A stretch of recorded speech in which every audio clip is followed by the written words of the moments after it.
Hey, what's up, y'all? I'm Emil Ennis Jr. back here with Clever News. And while we typically identify actors based on the iconic TV and movie roles that they've played over the years, in some cases, said actor never even intended to play the role that they've become known for. So we're gonna break it all down right now. We've all heard the saying, everything happens for a reason, but sometimes that reason has yet to be seen until looking back months or sometimes years down the line and realizing everything really was meant to pan out the way it did.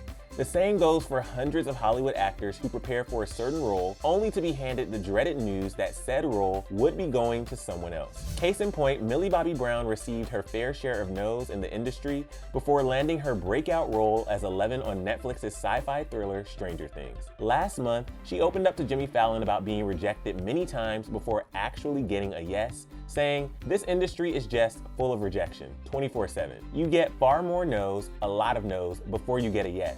I was auditioning for commercials, for anything really." She then admitted that it was her rejection for the part of Lyanna Mormont in Game of Thrones that caused her to almost quit acting altogether. I then auditioned for Game of Thrones and I got a no for that.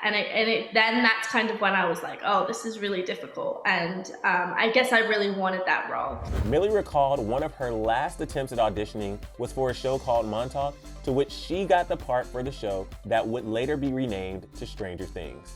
Funny how things work out, huh? Life also worked in mysterious ways for Madelaine Petsch, who is best known for her role as Cheryl Blossom in CW's Riverdale. But before being cast as Queen of the Sass, Madelaine had her eyes set on the role Betty Cooper, now played by Lily Reinhart. Shocking, right? During a Q&A on Madelaine's personal YouTube channel, she told viewers that with the intention of auditioning for DC's Legends of Tomorrow, she then got called in on the same day for an audition to play Betty. And from there, I came in 2 days later for producers for Betty, but I'm pretty sure they always knew they wanted me for Cheryl. Then 4 months later, I came in for Cheryl. Ironically enough, Madelaine's casting couldn't have been more opposite of the person she is in real life, as she opened up to Stylecaster about how she was the one bullied in school. Life works in mysterious ways, y'all. So here's another kicker. Back in 2017, just ahead of the CW's Gossip Girl's 10th anniversary, show creator Josh Schwartz dished to Vulture that another A-lister had her heart set on playing Upper East Sider's It Girl, Serena van der Woodsen, before Blake Lively ultimately snagged the role. Jennifer Lawrence auditioned for the role of Serena, as Schwartz revealed, quote, "We did not realize this at the time, but Jennifer Lawrence really wanted to play Serena and auditioned. This story came to us secondhand, but we were told she definitely auditioned and was bummed to not get it." Around the time of the reunion, Schwartz also opened up to Vanity Fair about the role of Serena, saying that the show's creators didn't see a lot of girls for Serena, but that they were looking for somebody that you would believe would be sitting in the front row at Fashion Week eventually.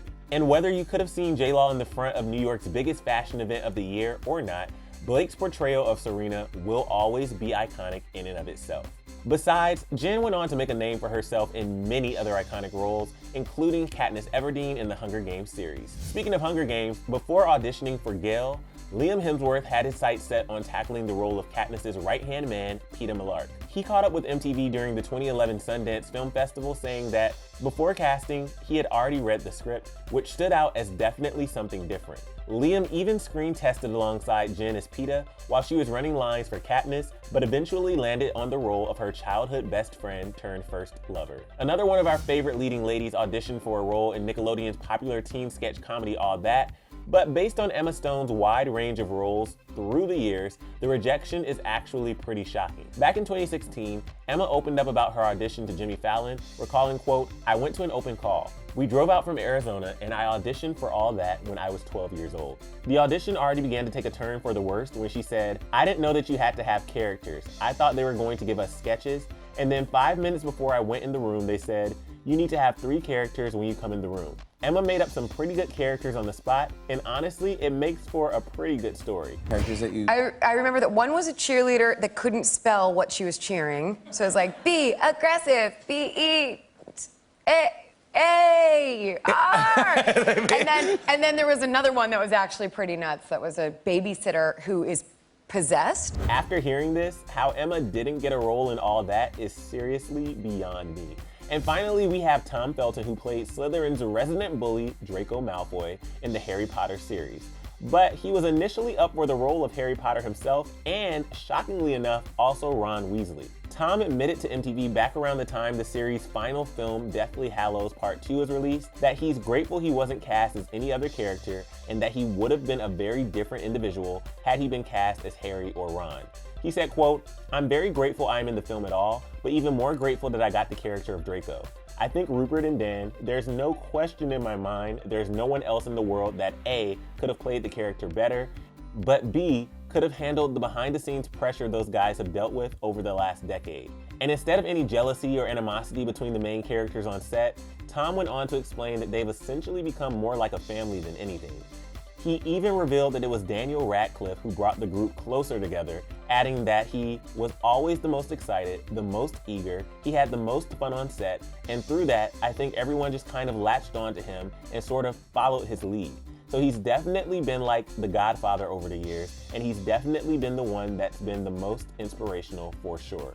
Well, y'all, that seems like the perfect note to leave off on, and as I previously stated, everything really does fall into place exactly how it was meant to, as each of these actors and their respective roles will forever go down in Hollywood history. But for more Hollywood movie news, click right over here for another Clevver News video, and then let us know your thoughts on these failed auditions, which one surprised you the most, and do you think that somebody maybe would have been better suited for a role that they actually desired? Let us know down in the comment section below. I'm your host, Emil Ennis Jr. You can find me on Instagram at Emil Ennis Jr., and I'll see you soon right back here on Clevver News. Bye, guys.